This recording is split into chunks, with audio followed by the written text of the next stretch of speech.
Right එකේ සුබ දවසක් ලයිනට දාන්න තමයි ගැලෙව්වේ. ඉතින් ඔන්න ඔකයි තත්ත්වේ.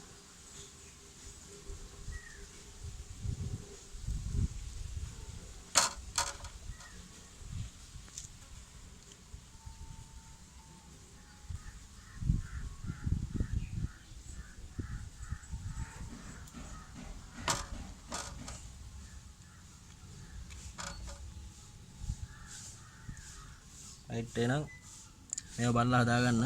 ඒකයි මේව පෙන්වන්නේ.